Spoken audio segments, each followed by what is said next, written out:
আমি যে এইবিলাক পইচা ইনকাম কৰি আছোঁ, পইচা ঘটি আছোঁ, এইবিলাক কাৰ কাৰণে?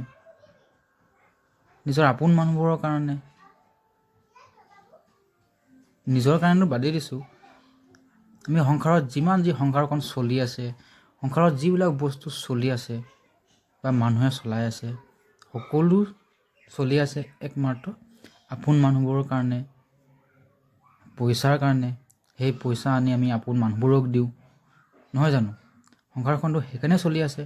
আজি গাড়ী ঘোঁৰা কল কাৰখানা, মানুহ সেইফালে গৈছে সেইফালে গৈছে, মানুহ খেতি কৰিছে, কিবা কৰিছে। সকলো বস্তু পৃথিৱীত যি বস্তু চলি আছে, কৰি আছে, একমাত্ৰ আপোন মানুহবোৰৰ কাৰণে, হয় নহয়?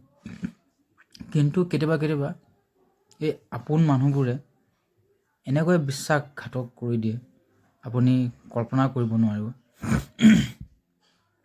ইতিহাসত যিবিলাক কিছুমান বেছি সংখ্যক যিবিলাক মহান মহান ৰজা মহাৰাজা হত্যা হৈছে, এইবিলাক চব আপোন মানুহৰ ষড়যন্ত্ৰ বুলি হৈয়ে হত্যা হৈছে।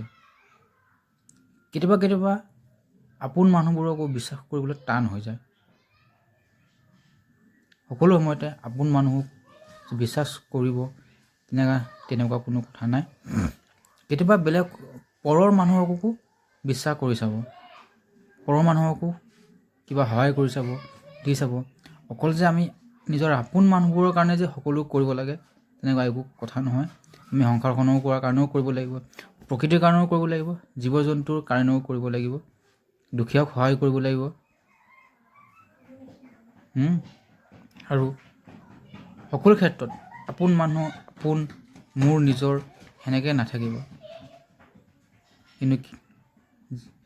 কিন্তু মহাভাৰত সৃষ্টি হৈছিলে এই আপোন মানুহৰ কাৰণে। সেইকাৰণে বেছি আপোন মানুহ মোৰ নিজৰ সেনেকৈ নাথাকিব। কেতিয়া কি পৰিস্থিতি কি হৈ যায় আপুনি ক'ব নোৱাৰে।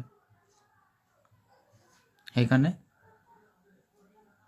কৈছোঁ, বেছি আপোন কৰি নাথাকিব। কেতিয়াবা পৰৰ মানুহ, পৰৰ চিন্তাও তেনেকৈও কেতিয়াবা মানসিকভাৱে চিন্তা এটা আনিব।